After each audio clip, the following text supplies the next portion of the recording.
The next speaker, Ray Dill, with his speech, Think Outside the Box. Think Outside the Box by Ray Dill.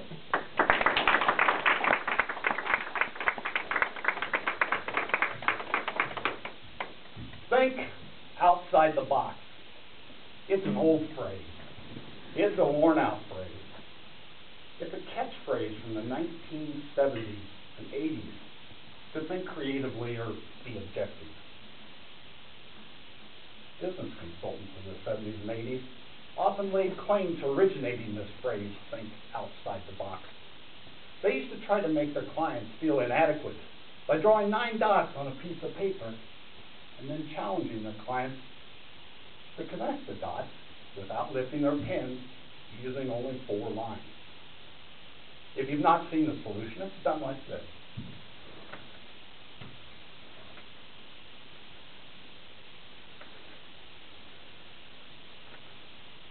As you might expect, you have to think outside the box.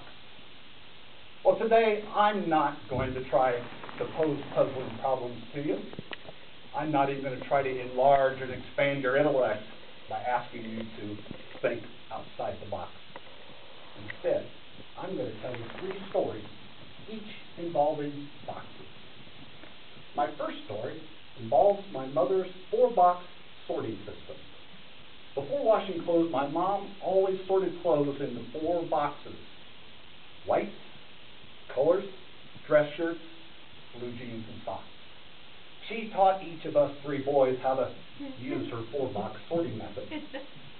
When I turned 18, I moved away from home to work in college.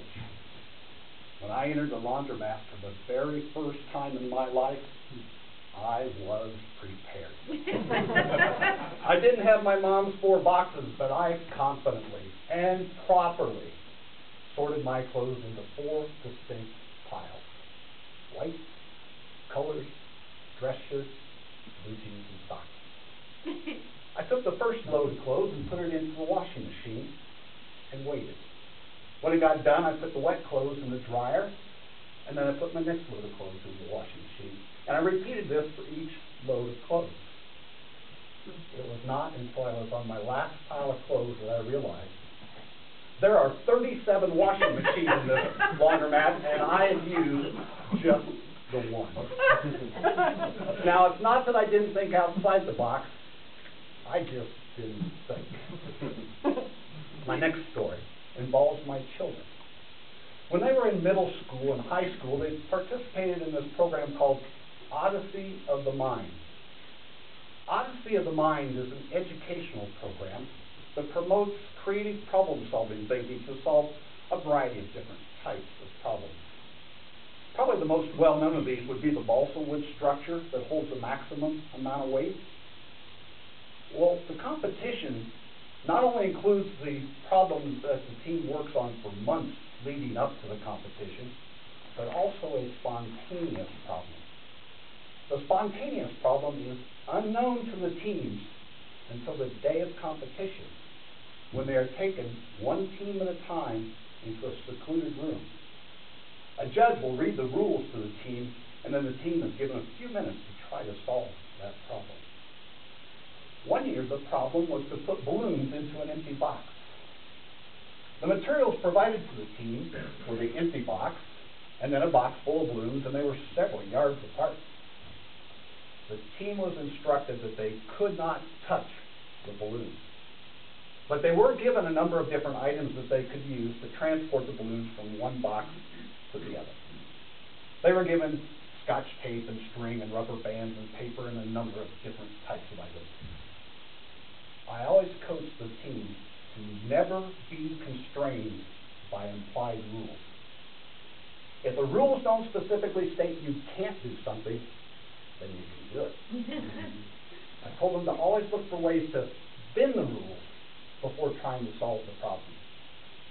They did not let me down. One kid looked at the rules and he said, "It doesn't say anything about touching the box or even moving the box. Let's just take the box, move them side by side, and then put the balloons into the box." A good idea. But my daughter said, "Let's just take the box that's full of balloons and pour them into the empty box. A really good idea.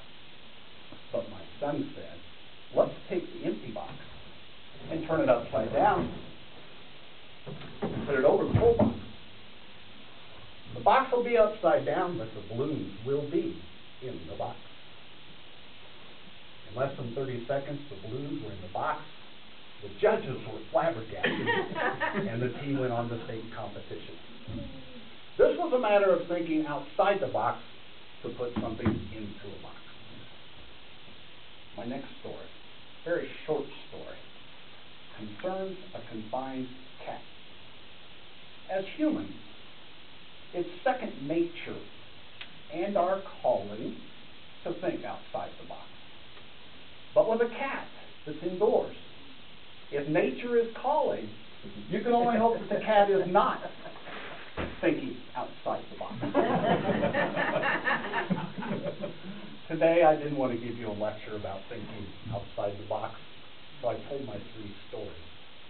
My story about sorting clothes as a single washer involved 4 boxes and poor thinking. My story about balloons and bending rules involved 2 boxes and true thinking.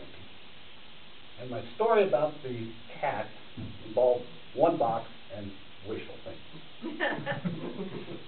Let me leave you with this.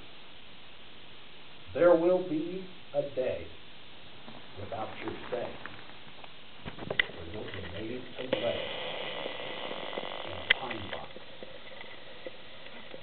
So seize the day, get away from the fray, and kind of play. Think.